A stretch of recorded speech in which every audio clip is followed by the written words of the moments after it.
Welcome to Kenton's videos. Enjoy the video. You'll begin by checking prerequisites and triggering the update. Open Chrome's menu, go to Help about Google Chrome.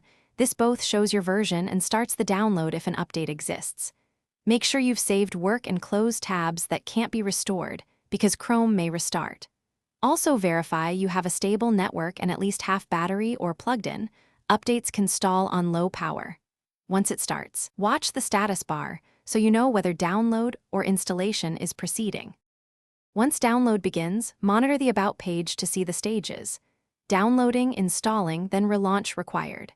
If progress stalls, pause large downloads or disconnect VPNs that throttle traffic because congestion slows updates. On work or managed machines, you may need admin rights, open system settings, or contact IT to grant permission.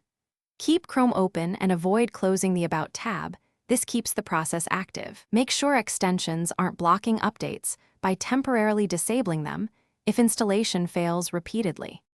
To complete, click Relaunch when Chrome prompts. It will restart and apply the update.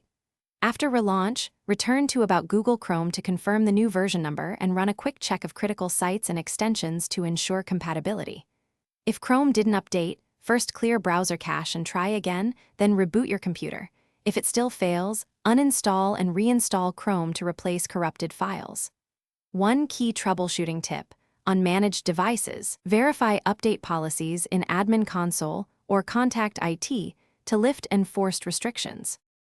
Thanks for watching. Consider subscribing if we helped you.